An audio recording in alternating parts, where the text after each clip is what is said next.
Hello, അമ്മ മനസ്സിൻ്റെ പുതിയൊരു എപ്പിസോഡിലേക്ക് എല്ലാവർക്കും സ്വാഗതം. ചാനൽ ആദ്യമായിട്ട് കാണുന്നവരാണെങ്കിൽ ഒന്ന് സബ്സ്ക്രൈബ് ചെയ്തിട്ട് ലൈക്ക് ചെയ്യണേ. അപ്പോൾ വീട്ടിലാണ് ലക്ഷ്മിയും മഹേന്ദ്രനും മലരും ഉള്ളത്. അവർക്ക് ചായ എടുത്ത് കൊടുക്കുകയാണ് ലക്ഷ്മി. ആ സമയത്താണ് വാതിലിൽ തട്ട് കേൾക്കുന്നത്. ആരാണെന്ന് അവർ രണ്ടുപേരും വിളിച്ചു ചോദിക്കുകയാണെങ്കിലും ആരാന്ന് പറയുന്നില്ല. ഇത്രയും ചോദിച്ചിട്ട് ഇതെന്താ പറയാത്തതെന്നൊക്കെ പറഞ്ഞുകൊണ്ടാണ് ലക്ഷ്മി വന്ന് കതക് തുറക്കുന്നത്. പക്ഷേ കതക് തുറന്ന് മുന്നിൽ നിൽക്കുന്ന ആളെ കണ്ടത് ലക്ഷ്മി ശരിക്കും അന്താളിച്ചു പോവാണ്. കാരണം ചന്ദ്രികയിൽ അങ്ങനെ ഒരു മാറ്റം ലക്ഷ്മി ഒട്ടും പ്രതീക്ഷിച്ചിട്ടുണ്ടായിരുന്നില്ല. സിദ്ധാർത്ഥിൻ്റെ കൂടെ ചന്ദ്രിക നിൽക്കുമ്പോൾ ശരിക്കും ഒരു പുതിയൊരു പെൺകുട്ടി വന്ന് മുന്നിൽ നിൽക്കുന്ന പോലെയാണ് ലക്ഷ്മിക്ക് തോന്നുന്നത്. ലക്ഷ്മി സന്തോഷം കൊണ്ട് മഹേന്ദ്രനെ വിളിക്കുന്നുണ്ട്. ഏട്ടാ ഇങ്ങോട്ടേക്ക് വാ, നോക്ക്, ചന്ദ്രികയെ നോക്ക്. ചന്ദ്രിക ചമ്മലോടെ നിന്നിട്ട് സിദ്ധുവിനെ നോക്കുകയാണ്. അയ്യോ. അപ്പോഴേക്കും ലക്ഷ്മി മലറിനോടും വരാൻ പറയുന്നുണ്ട്. ഇതെന്തിനായിരിക്കും ലക്ഷ്മി ഇങ്ങനെ വിളിക്കുന്നതെന്ന് വിചാരിച്ചിട്ടാണ് മഹേന്ദ്രനും മലരും കൂടെ അങ്ങോട്ടേക്ക് വരുന്നത്. മഹേന്ദ്രനും മലരും വന്നിട്ട് ചന്ദ്രികയെ കണ്ട സമയത്ത് രണ്ടുപേരും അതിശയത്തോടെ നിൽക്കുകയാണ്. ചന്ദ്രികയാണെങ്കിൽ ചമ്മലോടെ തലതാഴ്ത്തി നിൽക്കുന്നുണ്ട്. അവൾക്ക് ആകെ നാണം തോന്നുകയാണ്. അപ്പോൾ മഹേന്ദ്രൻ പറയുന്നുണ്ട്, ദൈവമേ, ചന്ദ്രികയാണോ ഇത്? ചന്ദ്രിക സിദ്ധുവിനെ നോക്കിയിട്ട് ചിരിക്കുകയാണ്. അപ്പോൾ മഹേന്ദ്രൻ കണ്ണ് തുടച്ചുകൊണ്ട് വീണ്ടും പറയുന്നുണ്ട്, എൻ്റെ കണ്ണുകൾ എനിക്ക് വിശ്വസിക്കാനാവുന്നില്ല, വാ അകത്തേക്ക് വാ. അവരെ രണ്ടുപേരെയും മഹേന്ദ്രൻ ലക്ഷ്മി അകത്തേക്ക് കൂട്ടിക്കൊണ്ടു പോവാണ്. അകത്തെത്തിയിട്ട് ചന്ദ്രികയുടെ സൗന്ദര്യം നോക്കിക്കൊണ്ട് ലക്ഷ്മി പറയുന്നുണ്ട്, സത്യമായിട്ടും എനിക്കിത് വിശ്വസിക്കാനാവുന്നില്ല ചന്ദ്രിക. സത്യമായിട്ടും ഈ ഹെയർ സ്റ്റൈലും ഈ ഡ്രസ്സിലും ഒക്കെ നീ ഒരുപാട് ഭംഗിയായിട്ടുണ്ട്. ചന്ദ്രിക നാണത്തോടെയാണ് കേട്ട് നിൽക്കുന്നത്. അവൾ അമ്മയോട് പറയുന്നുണ്ട്, അയ്യോ ഇങ്ങനെ പറയല്ല അമ്മേ, എനിക്കിത് കേൾക്കുമ്പോൾ ആകെ ചമ്മലാവുക. അപ്പോൾ സിദ്ധു ചിരിച്ചുകൊണ്ട് നിൽക്കുകയാണ്. അപ്പോൾ ചന്ദ്രിക പറയുന്നുണ്ട്, സിദ്ധു സാറാണ് എന്നെ ബ്യൂട്ടി പാർലറിൽ കൂട്ടിക്കൊണ്ടു പോയിട്ട് ഈ ഒരു കോലത്തിലേക്ക് ആക്കിയത്. അപ്പോൾ മലരും ലക്ഷ്മിയും മഹേന്ദ്രനും സിദ്ധുവിനെ നോക്കുന്നുണ്ട്. മാത്രമല്ല മഹേന്ദ്രൻ ചന്ദ്രികയോട് പറയുന്നുണ്ട്, അവൻ നല്ലതല്ലേ മോളെ ചെയ്തത്, അതിന് നീ എന്തിനാ ഇങ്ങനെ അവൻ്റെ മേൽ കുറ്റം പറയുന്നത്? ആ അല്ലേ, സിദ്ധു അത് പറയാണ്. അപ്പോഴാണ് മലര് പറയുന്നത്, അമ്മ ഇപ്പോഴാണ് ശരിക്കും അമ്മയെ കാണുമ്പോൾ സിനിമയിലൊക്കെ കാണുന്ന നടിമാരെ പോലെ തോന്നുന്നത്. അത് കേട്ടിട്ട് ചന്ദ്രിക മലറിനെ നോക്കുകയാണ് ചമ്മലോടെ.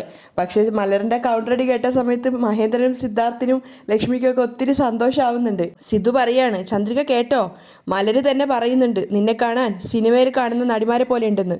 ഇനി അങ്ങോട്ട് നീ ഇങ്ങനെ തന്നെ നിന്നാൽ മതി. അപ്പോൾ ചന്ദ്രിക പറയുന്നുണ്ട്, അയ്യോ പറയല്ലേ സർ. അപ്പോൾ മഹേന്ദ്രൻ പറയാണ്, എന്നാലും എങ്ങനെയാ, ഞങ്ങൾക്ക് ഇതുവരെ ഇങ്ങനെ ഒരു കാര്യമേ തോന്നിയില്ലല്ലോ. എന്നാലും സിദ്ധുവിന് ഇങ്ങനെ ഒരു ഐഡിയ തോന്നിയല്ലോ. മഹേന്ദ്രൻ സിദ്ധാർത്ഥിനെ പുകഴ്ത്തുകയാണ്. അപ്പോൾ സിദ്ധാർത്ഥ ഒന്ന് ഗമയിൽ നിൽക്കുന്നുണ്ട്. അപ്പോൾ ലക്ഷ്മി പറയാണ്, എന്തായാലും അച്ഛനെ അമ്മയെക്കാളും കൂടുതൽ സ്നേഹവും കരുതലും ഉണ്ടാവുക കല്യാണം കഴിക്കാൻ പോകുന്ന ആൾക്ക് തന്നെയാണ്. അത് കേട്ട സമയത്ത് സിദ്ധാർത്ഥ ചന്ദ്രികയും പ്രണയത്തോടെ പരസ്പരം നോക്കുന്നുണ്ട്. പിന്നെ ചമ്മലോടെ തലതാഴ്ത്തുകയാണ്. അപ്പോൾ മഹേന്ദ്രനും വിട്ടുകൊടുക്കുന്നില്ല. മഹേന്ദ്രൻ പറയുന്നുണ്ട്, അത് നീ പറഞ്ഞത് കറക്റ്റ് തന്നെയാണ് ലക്ഷ്മി. നമ്മളെക്കാളും കൂടുതൽ ചന്ദ്രികയുടെ കാര്യത്തിൽ സിദ്ധു തന്നെയാണ് കുറച്ചുകൂടി മുൻകൈ എടുക്കുന്നതെന്ന് എനിക്ക് തോന്നുന്നത്. കാരണം നമ്മളെക്കാളും കൂടുതൽ അവളുടെ കാര്യം കെയർ ചെയ്യുന്നതും സ്നേഹിക്കുന്നതും ഒക്കെ അവൻ തന്നെയാണല്ലോ. ചന്ദ്രികയും അത് കേട്ട സമയത്ത് ചിരിച്ചുകൊണ്ട് നിൽക്കുകയാണ്. അപ്പോൾ സിദ്ധു പറയുന്നുണ്ട്, ചന്ദ്രികയുടെ കാതിൽ വീഴുന്ന പോലെ ഒന്നുകൂടെ പറഞ്ഞു കൊടുക്ക്. അത് കേട്ടപ്പോൾ ചന്ദ്രിക അച്ഛനെ നോക്കുന്നുണ്ട്. മഹേന്ദ്രൻ ലക്ഷ്മിയും പൊട്ടിച്ചിരിക്കുകയാണ്. അപ്പം മലരും പറയുന്നുണ്ട്, അമ്മ ഇനി അങ്ങോട്ട് അമ്മ ഇങ്ങനെ തന്നെ നിന്നാൽ മതി അമ്മ, നല്ല സുന്ദരിയായിട്ടുണ്ടമ്മ. അപ്പോൾ ചന്ദ്രിക പറയുന്നുണ്ട്, അയ്യോ മിണ്ടാതെ നിൽക്കടാ, നീ കൂടെ കളിയാക്കല്ലേ. അത് കേട്ട് എല്ലാവരും പൊട്ടിച്ചിരിക്കുകയാണ്. മാത്രമല്ല സിദ്ധു പറയുന്നുണ്ട്, മലർ മോള് വിഷമിക്കണ്ട, ഇനി അങ്ങോട്ട് മോളുടെ അമ്മ ഇതുപോലെ തന്നെ ആയിരിക്കും, അതിന് ഞാൻ ഗ്യാരണ്ടിയാ. എല്ലാവരും ചന്ദ്രികയെ നോക്കിയിട്ട് സന്തോഷം കൊണ്ട് പുഞ്ചിരിക്കുകയാണ്. ചന്ദ്രികയാണെങ്കിൽ നാണത്തോടെയാണ് നിൽക്കുന്നത്. അപ്പോൾ ലക്ഷ്മി പറയുന്നുണ്ട്, എൻ്റെ മോൾക്ക് എൻ്റെ കണ്ണ് തന്നെ വരുന്ന തോന്നുന്നത്. അപ്പോൾ സിദ്ധു പറയുന്നുണ്ട്, ആൻറ്റി നിങ്ങൾ ഇങ്ങനെ ദൃഷ്ടി ചുറ്റിയാൽ പോരാ, ചന്ദ്രികയുടെ മേൽ ഒരുപാട് കണ്ണുണ്ട്, അതുകൊണ്ട് വലിയൊരു താലത്തിൽ തന്നെ എടുത്തിട്ട് ദൃഷ്ടി ചുറ്റിക്കോളൂ. ലക്ഷ്മി അത് സമ്മതിക്കുന്ന സമയത്ത് ചന്ദ്രിക എന്താ സർ എന്നൊരർത്ഥത്തിൽ സിദ്ധുവിനെ നോക്കുന്നുണ്ട്. മഹേന്ദ്രനാണെങ്കിൽ ആ ശരി, ഞാൻ പോയിട്ട് വലിയ താലം വാങ്ങിച്ചിട്ട് വരാമെന്ന് പറഞ്ഞിട്ട് പോകാൻ ശ്രമിക്കുകയാണ്. അപ്പോൾ ചന്ദ്രിക പറയുന്നുണ്ട്, അച്ഛാ നിങ്ങളെല്ലാവരും കൂടെ എന്നെ കളിയാക്കുകയാണോ? എനിക്കാകെ നാണാവുന്നു, നിങ്ങളുടെ ഇടയിൽ നിൽക്കാനാവില്ല എന്ന് പറഞ്ഞിട്ട് ചന്ദ്രിക അവിടുന്ന് പോവുകയാണ്. ചന്ദ്രികയുടെ ആ ഒരു പോക്കൊക്കെ കാണുന്ന സമയത്ത് അവർ 4 പേരും പൊട്ടിച്ചിരിക്കുന്നുണ്ടായിരുന്നു. അതേസമയം ഓഫീസിലാണെങ്കിൽ മേഘ എന്തൊക്കെയോ വർക്ക് ചെയ്തുകൊണ്ടിരിക്കുകയാണ്. മനോഹരനും അടുത്ത് നിന്നിട്ട് ഓരോരോ കാര്യങ്ങൾ പറഞ്ഞു കൊടുക്കുകയാണ്. അപ്പോഴാണ് ഡോറ് തുറന്നിട്ട് മനീഷ് അങ്ങോട്ടേക്ക് വരുന്നത്. മനീഷ് വന്ന കണ്ടതും മേഘയുടെയും മനോഹരൻ്റെ മുഖത്ത് ദേഷ്യം നിറയാണ്. മനീഷ് നേരെ വന്നിട്ട് നോക്കിയത് ചന്ദ്രികയുടെ ആ ഒരു ഭാഗത്തേക്കാണ്. ചന്ദ്രിക അവിടെ സീറ്റിലുണ്ടായിരുന്നില്ല. അപ്പോൾ മനീഷ് ചിന്തിക്കുന്നുണ്ട്, ചന്ദ്രിക ഇനി വന്നിട്ടില്ലാന്ന് തോന്നുന്നല്ലോ. അവൻ അല്പനേരം ഒന്ന് മടിച്ചു നിന്നു. അതിനുശേഷം മേഘയെയും മനോഹരനെയും നോക്കിയിട്ട് ചന്ദ്രികയുടെ ആ ഒരു ടേബിളിൻ്റെ മുകളിൽ ഒരു ഫയൽ വെക്കുകയാണ്. ആ സമയത്ത് മേഘ മനോഹരനോട് കണ്ണുകൊണ്ട് ചോദിക്കുമെന്ന് പറയുന്നുണ്ട്. മനീഷ് ഫോൺ എടുത്തിട്ട് ചന്ദ്രികയെ വിളിക്കാൻ ശ്രമിക്കുമ്പോഴാണ് മനോഹരൻ പോയിട്ട് ചോദിക്കുന്നത്, ഏയ് മേഘ നിന്നോട് ഈ ജോലിക്ക് ഇനി വരരുതെന്ന് പറഞ്ഞതല്ലേ, വീണ്ടും നീ എന്തിനാ ഇങ്ങോട്ടേക്ക് ജോലിക്ക് വന്നത്? അവൾക്ക് ഇഷ്ടമല്ല എന്ന് അറിഞ്ഞിട്ടും വീണ്ടും വീണ്ടും അവളെ പ്രവോക്ക് ചെയ്യാൻ വേണ്ടിയിട്ടല്ലേ നീ ഇങ്ങനെ വന്നുകൊണ്ടിരിക്കുന്നത്? ഇപ്പം നീ എന്തിനാ ചന്ദ്രികയുടെ കമ്പനി ജോലിക്ക് ചേർന്നത്? അപ്പോൾ മനീഷ് അയാളോട് പറയുന്നുണ്ട്, ഇങ്ങോട്ട് നോക്ക്, നിങ്ങൾക്ക് ഇവിടെ ജോലിക്ക് വരാൻ താല്പര്യമില്ലെങ്കിൽ നിങ്ങൾ ഇങ്ങോട്ടേക്ക് ജോലിക്ക് വരണ്ട. എന്നോട് ജോലിക്ക് വരണ്ടെന്ന് പറയാൻ നിങ്ങളാരാ? ഞാൻ ഇവിടെ തന്നെ ജോലി ചെയ്യും. അത് കേട്ടതും മേഘ ഞെട്ടി നിൽക്കുകയാണ്. മനീഷ് ഇടങ്ങണിട്ടിട്ട് മേഘയെ നോക്കുന്നുണ്ട്. അപ്പോൾ മനോഹരൻ ഭീഷണിപ്പെടുത്തുകയാണ്, മര്യാദയ്ക്ക് ഈ ജോലി ഒഴിവാക്കിയിട്ട് പോവാൻ നോക്ക്. നീ ഇവിടെ ജോലിക്ക് നിന്നെന്ന് വിചാരിച്ചിട്ട് മേഘയുടെ മനസ്സ് മാറുമെന്ന് നീ കരുതുകയേ വേണ്ട. മേഘ നിന്നെ ഒരു കാലത്തും അംഗീകരിക്കില്ലടാ. അപ്പോൾ മനീഷ് പറയുന്നുണ്ട്, ഞാൻ മേഘയ്ക്ക് വേണ്ടിയിട്ടല്ല ഇവിടെ ജോലിക്ക് വരുന്നത്. എനിക്കെൻ്റെ മോളാണ് ഏറ്റവും വലുത്. പ്രിയക്ക് വേണ്ടിയിട്ടാണ് ഞാൻ ഈ നാട് പോലും വിട്ടു പോവാതെ ഇവിടെ തന്നെ നിൽക്കുന്നത്. അവൾ എവിടെയുണ്ടോ അവിടെ ഞാനും ഉണ്ടാവും. അപ്പോൾ മേഘ കുറച്ചൊന്ന് ഞെട്ടിയിട്ടുണ്ടായിരുന്നു. എന്നിട്ടും അവൾ ദേഷ്യത്തോടെ മനീഷിനോട് പറയുന്നുണ്ട്, ഇങ്ങോട്ട് നോക്ക് മനീഷ്, എൻ്റെ വീട്ടിലുള്ള വലിയ വലിയ ആൾക്കാർ നിനക്ക് സപ്പോർട്ട് ചെയ്യുന്നു എന്ന് കരുതിയിട്ട് നീ വലിയ ആളാവണ്ട. അവർ കൂടെ നിൽക്കുന്നു കരുതിയിട്ടാണ് നീ ഇങ്ങനെ സംസാരിക്കുന്നതെങ്കിൽ കോർട്ടിൽ വിധി എനിക്ക് അനുകൂലമായി കഴിഞ്ഞാൽ പിന്നെ ആ വീട്ടിൽ ഒരാൾ പോലും ഉണ്ടാവില്ല. അതിനുശേഷം നിനക്ക് പ്രിയയെ നേരിട്ടൊന്ന് കാണാൻ പോലും സാധിക്കില്ല. നീ അറിയുക പോലും ചെയ്യാത്ത ഏതെങ്കിലും ഹോസ്റ്റലിൽ കൊണ്ടുപോയിട്ട് ഞാൻ അവളെ ചേർത്തും. മനീഷിനെ ഭീഷണിപ്പെടുത്തിക്കൊണ്ടാണ് മേഘ പറയുന്നത്. മനീഷും വിട്ടുകൊടുക്കുന്നില്ല. ഞാൻ ജീവനോടുള്ളിടത്തോളം കാലം അങ്ങനെ ഒരു കാര്യം നടക്കില്ല മേഘ. എൻ്റെ അടുത്ത് നിന്നും നിനക്ക് പ്രിയയെ പിരിക്കാൻ സാധിക്കുകയേ ചെയ്യില്ല.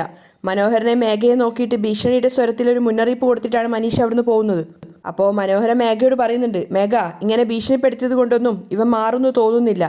4 ആളെ വെച്ച് ഇവൻ്റെ കയ്യോ കാലോ ഒടിച്ചാൽ മതി. മേഘയ്ക്കും അതുതന്നെയാണ് ശരിയായ തീരുമാനം എന്ന് തോന്നുന്നുണ്ടായിരുന്നു. അതേസമയം ചന്ദ്രികയും കൂട്ടിയിട്ട് ഓഫീസിൽ വന്നിട്ടാണ് ഉള്ളത് സിദ്ധു. അപ്പോൾ ചന്ദ്രികയ്ക്ക് ഓഫീസിൽ കയറുമ്പോൾ ഒക്കെ ഒരു നാണം തോന്നുന്നുണ്ടായിരുന്നു. കാരണം ഇങ്ങനെ ഒരു ചേഞ്ചിൽ അവൾ ഇതുവരെ ഓഫീസിൽ വന്നിട്ടുണ്ടായിരുന്നില്ല. സാധാരണ ഒരു സാരിയൊക്കെ കൊടുത്തിട്ടാണ് വരാറുള്ളത്. അപ്പോൾ സ്റ്റാഫായിട്ട് നിൽക്കുന്ന 2 പെൺകുട്ടികൾ ചന്ദ്രികയെ കണ്ടപ്പോൾ അതിശയത്തോടെയാണ് നോക്കുന്നത്. അവരൊന്നും പറയുന്നില്ലെങ്കിലും ചന്ദ്രികയെ കാണുന്ന സമയത്ത് അവർക്ക് തന്നെ അത്ഭുതമാവുകയാണ്. ചന്ദ്രിക അകത്തേക്ക് പാസ് ചെയ്ത് പോയപ്പോൾ അവർ പരസ്പരം പറയുന്നുണ്ട്, അടിപൊളിയായിട്ടുണ്ടല്ലേ. പിന്നെ സിദ്ധു നേരെ കൂട്ടിക്കൊണ്ടു പോകുന്നത് ഗീതയും ചന്ദ്രികയൊക്കെ കൂടെ ആദ്യം ഇരുന്നിട്ടുണ്ടായിരുന്ന ആ ഒരു ഭാഗത്താണ്. അപ്പോൾ ചന്ദ്രികയുടെ ആ ഒരു മാറ്റം കാണുന്ന സമയത്ത് ഗീത ഉൾപ്പെടെ എല്ലാവരും അതിശയത്തോടെയാണ് ചന്ദ്രികയെ നോക്കുന്നത്. മാത്രമല്ല ഗീത വന്നിട്ട് ചന്ദ്രികയോട് പറയുന്നുണ്ട്, ഏയ് ചന്ദ്രിക, നീ തന്നെയാണോ ഇത്?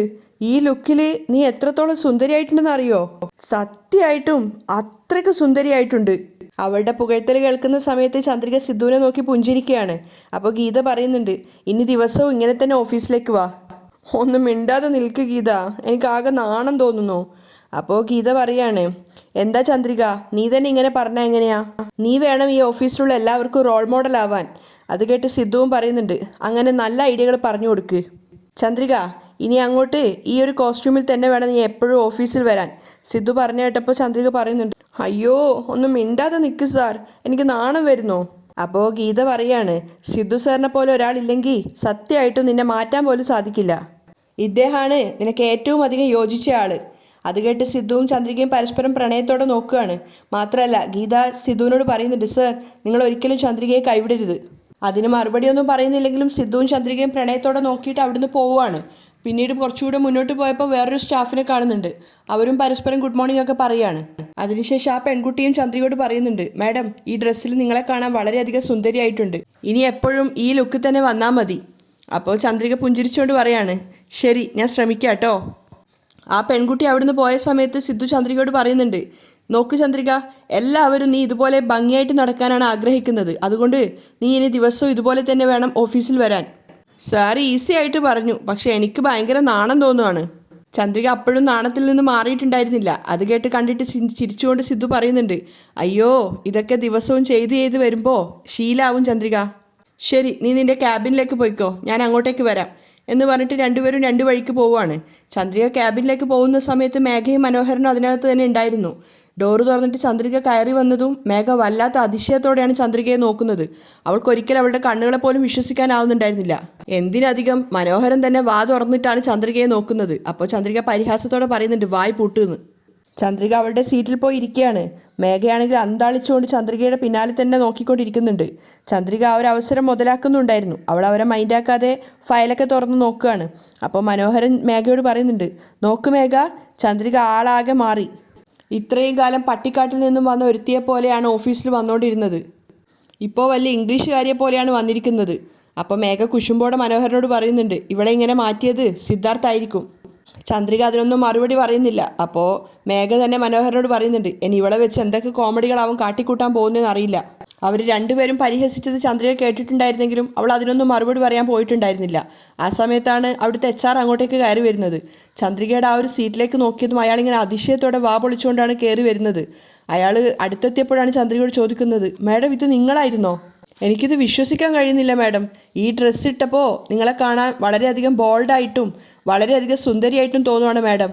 അപ്പോൾ ചന്ദ്രിക പുഞ്ചിരിച്ചോടാണ് നിൽക്കുന്നത്. പക്ഷേ മേഘയ്ക്ക് നല്ല കുശുമ്പ് വരുന്നുണ്ടായിരുന്നു. അപ്പോൾ ചന്ദ്രിക അയാൾക്ക് നന്ദി പറയാണ്.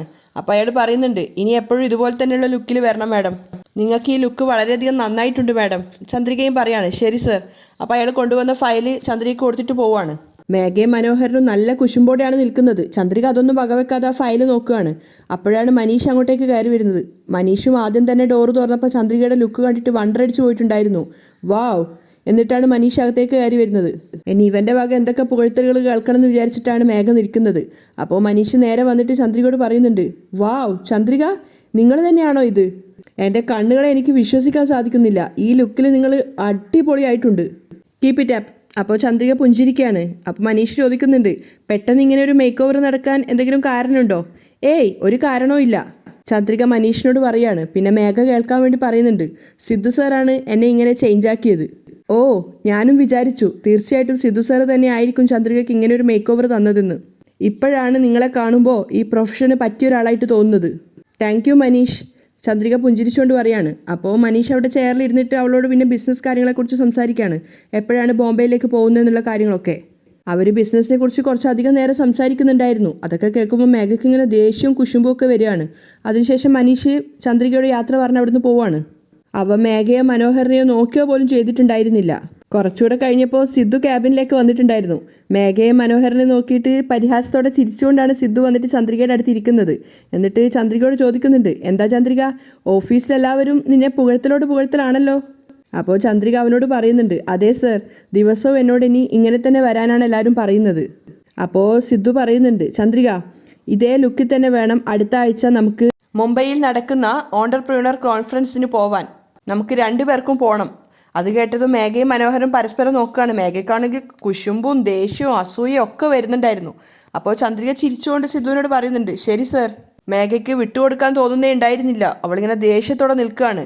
അപ്പോൾ അവൾ മനോഹരനോട് ശബ്ദത്തോടെ തന്നെ പറയുന്നുണ്ട് അങ്കിൾ എനിക്കിതൊന്നും കണ്ടു നിൽക്കാനാവുന്നില്ല. എന്നിട്ട് അവൾ ക്യാബിനിൽ നിന്ന് ഇറങ്ങിപ്പോവാൻ നോക്കുകയാണ്. ചന്ദ്രികയും സിദ്ധു ഒന്നും പറഞ്ഞിട്ടുണ്ടായിരുന്നില്ല. ഡോറ് തുറക്കാൻ പോയെടുത്തുനിന്ന് മേഘ വീണ്ടും തിരിച്ചു വന്നിട്ട് ചന്ദ്രികയെ വെല്ലുവിളിക്കുന്നുണ്ട്. ഡ്രസ്സ് മാറ്റിയെന്ന് കരുതിയിട്ട് നീ മേഘയാവില്ല. നിന്നെക്കൊണ്ട് എൻ്റെ അടുത്തെത്താൻ പോലും സാധിക്കില്ല. മേഘ തോറ്റു കൊടുക്കില്ല എന്നുള്ള വെല്ലുവിളിച്ചുകൊണ്ടാണ് അവിടുന്ന് പോകുന്നത്. പക്ഷേ ചന്ദ്രികയ്ക്ക് അത് കേട്ടപ്പോൾ എന്തോ ഒരു വല്ലാത്ത ഗിൽറ്റി ഫീൽ തോന്നുവാണ്. അവളങ്ങനെ വിഷമത്തോടെ നിൽക്കുമ്പോൾ സിദ്ധു അത് കണ്ട് പരിഹസിച്ചിരിക്കുന്നുണ്ട്. എന്നിട്ട് ചന്ദ്രികയോട് പറയുന്നുണ്ട് ചന്ദ്രിക നീ അവൾ പറയുന്നതൊന്നും കേൾക്കണ്ട. നീ എന്തിനാ അവൾ പറഞ്ഞത് കേട്ട് ഇങ്ങനെ പേടിച്ച് നിൽക്കുന്നത്? അനങ്ങാതെ അവിടെ ഇരിക്കാൻ നോക്ക്. അതിനുശേഷം അവർ പിന്നെ കുറച്ചു നേരം ഓഫീസ് കാര്യങ്ങളെക്കുറിച്ച് സംസാരിക്കുകയാണ്. അതേസമയം മേഘ വീട്ടിലാണ് ഉണ്ടായിരുന്നത്. അവൾ എങ്ങോട്ടോ പോകാൻ വേണ്ടി ഇറങ്ങിയ സമയത്താണ് മഹേഷ് അങ്ങോട്ടേക്ക് വന്നത്. മഹേഷ് മേഘയെ കണ്ടപ്പോൾ തന്നെ പുഞ്ചിരിച്ചുകൊണ്ട് ഗുഡ് മോർണിംഗ് ഒക്കെ പറഞ്ഞിട്ട് പറയുന്നുണ്ട് ഞാനൊരു കാര്യം പറയാൻ വേണ്ടി വന്നതാണ്. കുറച്ചു നാളായിട്ട് ആളെ കാണാനേ ഇല്ലായിരുന്നല്ലോ. ഞാൻ കരുതി നാട്ടിൽ പോയി സെറ്റിലായെന്ന്. അപ്പോൾ മഹേഷും ചിരിച്ചുകൊണ്ട് പറയാണ് അതെ മാഡം, ഞാനും ചിന്തിക്കുന്നത് നാട്ടിൽ പോയി സെറ്റിലാവാന്നാണ്. അപ്പോൾ മേഘ പരിഹാസത്തോടെ പറയുന്നുണ്ട് ഓ അങ്ങനെയാണെങ്കിൽ പിന്നെ നാട്ടിൽ പോയി സെറ്റിലായിക്കൂടെ? ഇനി ഇവിടെ എന്താ കാര്യം? സെറ്റിലാവണമെങ്കിൽ നിങ്ങൾ വിചാരിക്കണം മാഡം, നിങ്ങൾ എനിക്കൊരു 20 ലക്ഷം രൂപ പണം തരികയാണെങ്കിൽ എനിക്കത് വളരെയധികം ഉപകാരപ്പെടും. അത് കേട്ടതും മേഘ ഞെട്ടിയിട്ടുണ്ടായിരുന്നു. അവൾ അവനോട് ചോദിക്കുകയാണ് വാട്ട്, 20 ലക്ഷം രൂപയോ? ഞാൻ എന്തിന് 20 ലക്ഷം രൂപ നിനക്ക് തരണം? അപ്പോൾ മഹേഷ് പറയുന്നുണ്ട് എന്താ മാഡം ഇങ്ങനെ പറയുന്നത്? നിങ്ങളല്ലേ ചന്ദ്രികയുടെ കൂടെ ജീവിക്കുകയാണെങ്കിൽ സെറ്റിൽമെൻറ്റിനുള്ള പൈസ തരാമെന്ന് പറഞ്ഞത്?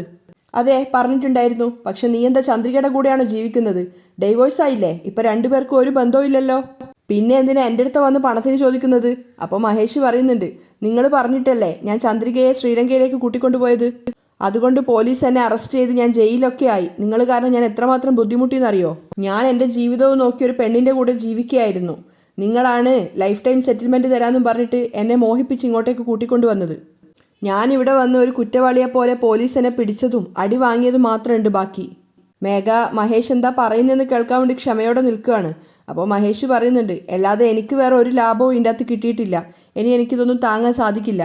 ഞാനിപ്പോൾ ചോദിച്ചതുപോലെ ഒരു 20 ലക്ഷം രൂപ നിങ്ങൾ എനിക്ക് തരികയാണെങ്കിൽ ഞാൻ എൻ്റെ നാട്ടിൽ പോയിട്ട് ഒരു കട വെച്ചിട്ട് ജീവിച്ചോളാം. അപ്പോൾ മേഘ പറയുന്നുണ്ട്, ഞാൻ പറഞ്ഞ ഒരു കാര്യവും നീ ഇതുവരെ മര്യാദയ്ക്ക് ചെയ്തിട്ടില്ല, എല്ലാം നശിപ്പിച്ചിട്ട് ഇപ്പം എൻ്റെ മുന്നിൽ വന്ന് നിൽക്കുകയാണോ? ഇതിനൊക്കെ ഞാൻ എന്തിനാ പണം തരുന്നത്? അപ്പോൾ നിനക്കുള്ള ചെലവിനുള്ള പൈസയൊക്കെ ഞാൻ തന്നിട്ടുണ്ടായിരുന്നില്ലേ, അത് തന്നെ അധികാ. പണമൊന്നും ഇവിടെ ഇല്ല, മര്യാദയ്ക്ക് ഇവിടുന്ന് പോകാൻ നോക്ക്. അപ്പം മഹേഷ് പറയുന്നുണ്ട്, എന്താ മാഡം ഭീഷണിപ്പെടുത്താൻ ശ്രമിക്കുകയാണോ? നിങ്ങൾക്ക് വേണ്ടിയിട്ട് ഞാൻ എന്തൊക്കെ ചെയ്തു എന്ന് നിങ്ങൾക്കറിയോ? ഞാൻ ജയിലിൽ പോയ കാരണം കൊണ്ട് ഇപ്പം ആരും എനിക്ക് ജോലി പോലും തരുന്നില്ല, എനിക്ക് ജീവിക്കാൻ ഒരു വരുമാനവും ഇല്ല. എൻ്റെ ജീവിതം മൊത്തം അവസാനിച്ച അവസ്ഥയിലാണ്, ഒക്കെ നിങ്ങൾ കാരണമാണ്. ഞാൻ പറഞ്ഞ പണം നിങ്ങൾ എനിക്ക് തരികയാണെങ്കിൽ എനിക്ക് എൻ്റെ ജീവിതം മുന്നോട്ട് കൊണ്ടുപോകാൻ പറ്റും. അപ്പം മേഘ പറയുന്നുണ്ട്, ആദ്യമേ ഞാൻ പറഞ്ഞല്ലോ ഇവിടെ പണമൊന്നുമില്ല, മര്യാദയ്ക്ക് ഇവിടുന്ന് പോകാൻ നോക്ക്. അത് കേട്ട സമയത്ത് മഹേഷിന് ദേഷ്യം വന്നിട്ടുണ്ടായിരുന്നു. അപ്പോൾ മേഘയോട് പറയുന്നുണ്ട്, മാഡം മറ്റുള്ളവരോട് സംസാരിക്കും പോലെ എന്നോട് സംസാരിക്കരുത്. നിങ്ങൾ കാരണം ഞാൻ ഒരുപാട് നാണം കെട്ടിട്ടുണ്ട്, ഒരുപാട് കഷ്ടപ്പെട്ടിട്ടുണ്ട്, അതിനൊക്കെ നിങ്ങൾ മറുപടി പറഞ്ഞേ പറ്റൂ. അപ്പം മേഘ ചോദിക്കുന്നുണ്ട്, എന്താ ഭീഷണിപ്പെടുത്തുകയാണോ? അതെ, അങ്ങനെ തന്നെ വെച്ചോ. നിങ്ങളാണ് ചന്ദ്രികയെ കടത്താൻ വേണ്ടിയിട്ട് എന്നോട് പറഞ്ഞതെന്ന് ഞാൻ സിദ്ധാർത്ഥിനോടും മഹേന്ദ്രൻ സാറിനോടും ഒക്കെ പറയാൻ പോവാണ്. അത് കേട്ടത് മേഘ ശരിക്കും ഒന്ന് ഞെട്ടിയിട്ടുണ്ടായിരുന്നു. എന്നിട്ടും അവൾ ചോദിക്കുന്നുണ്ട്, ഓ നീ പറഞ്ഞു എന്ന് കരുതി അവരത് അതേപോലെ വിശ്വസിക്കുമോ? അപ്പോൾ മഹേഷ് പറയുന്നുണ്ട്, നിങ്ങൾ എന്നെ വിളിച്ച കോൾ റെക്കോർഡ് മൊത്തം എൻ്റെ കയ്യിലുണ്ട്, ആ തെളിവ് വെച്ചിട്ട് ഞാൻ കാണിച്ചു കൊടുത്തു കഴിഞ്ഞാൽ അവർ വിശ്വസിക്കില്ലേ? അത് കേട്ടതും മേഘ ഷോക്കായിട്ട് നിൽക്കുകയാണ്. മഹേഷ് ആണെങ്കിൽ പരിഹാസത്തോടെ ചിരിക്കുന്നുണ്ടായിരുന്നു. അവിടെയാണ് ഇന്നത്തെ എപ്പിസോഡ് വൈൻഡപ്പ് ചെയ്യുന്നത്.